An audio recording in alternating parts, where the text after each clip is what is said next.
Hi everyone, welcome to my channel. My name is Laura and this is Bailey and he really wants to play. Nobody, I'm filming. Can you spell filming? Oh my goodness. Here on my channel, I talk about mental health, minimalism, lifestyle, and my little family's, bless you, journey of trying to have a baby. And we have a special guest on our show today. Oh my goodness.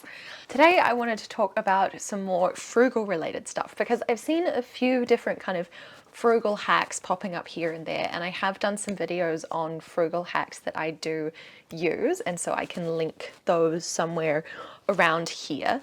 But I wanted to talk today about some frugal hacks that I don't bother with and why that is. So let's get into it. Okay, so the first one that I've seen a lot of is having no buy days. I think the premise behind this is that if you are spending money on less days, then you are less likely to overspend on your budget or to buy like unnecessary things or whatever. So for me, being so busy and having so many things on the go, I personally feel like having no buy days would just create another inconvenience for me. Like, I don't think I'm organized enough to only shop on like 5 out of 7 days of the week, because if I happen to need something on another day, me delaying getting that, I feel, is actually just going to create more inconvenience in my life. So it's not something I want to say it's not something I'm opposed to. It just feels like more mental work for me. I don't feel like this is something that I'm like, yeah, let's do that. This is going to be great for me. It just feels like more mental work. So we personally don't do no buy days. Another thing is making my own hand soap. So I saw this hack with people using dish soap in order to make hand soap, where either they just use it straight or they like water it down. And to be honest, we don't go through enough hand soap to really justify this. Like, yes, we wash our hands, but we just use like a little bit of the hand soap, and I buy like the big refills, and I don't remember the last time I bought one of those big refills, quite honestly. So I really don't think that this would save us more than like a couple of dollars a year. So no, I'm not going to go to the hassle of making hand soap from dish soap. And I don't want my hands to smell like dish soap. I like my hand soap. It's just confusing to me. But anyway, only having one car. My husband and I live in a very car-centric city. Auckland, New Zealand. Excuse me, dog. Bailey wants me to play while I'm talking to you guys. Auckland, New Zealand is a very car-centric city. Like, yes, I do take the train into work a lot of the time when I go into work, which is usually when I go into work, I do that. But to be able to do like anything else, like to take him to the park or to, hi bud, or to go visit friends or to go run errands, and my husband has very unusual work hours as well, so he will often need the car when I would be wanting to like go do groceries or take him to the dog park, whatever, you get the point. It would just be extremely inconvenient for us to only have one car. And I know that people get around this through various ways. Firstly, biking is not an option for us. I was hit by a car on my bike about 18 months ago, and it's not something that I'm prepared to do in Auckland.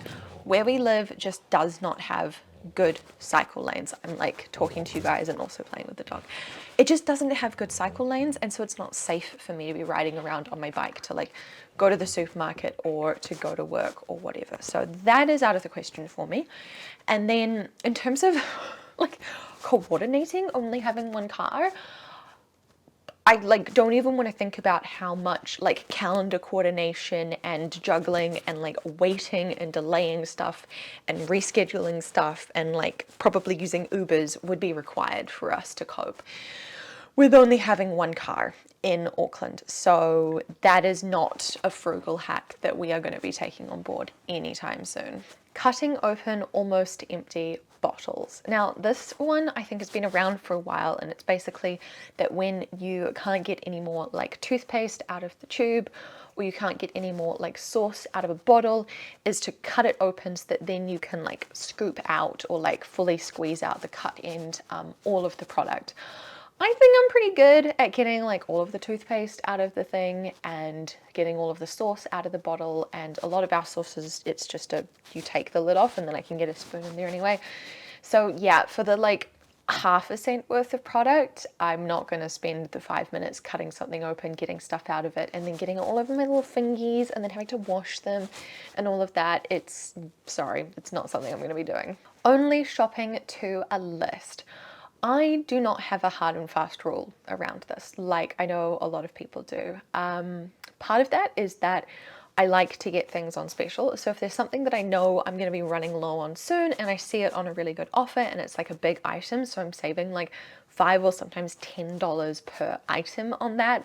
I'm thinking right now about our big thing of olive oil or like my skincare, then I am going to buy that even though it's not on my list because I know I'm going to need it soon, right? But also generally, I just don't always have a chance to like think through the things that I want, or I will see something that has been really expensive for a while, so I gave up on getting it and now it's at a decent price. I'm thinking like produce and stuff that is now suddenly in season.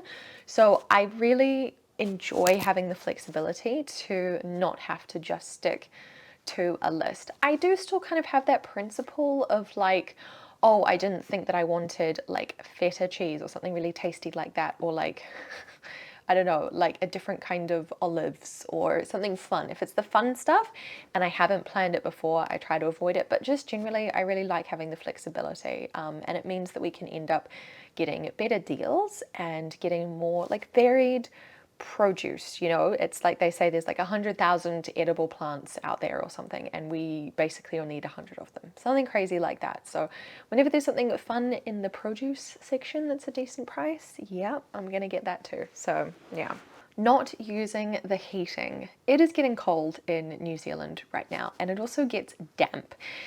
And so having our heat pump on, which is up here, is a really good way to keep our home warm and dry and to stop mold from growing and any of those other unhealthy things. So we really value being able to have that type of environment for us to live in.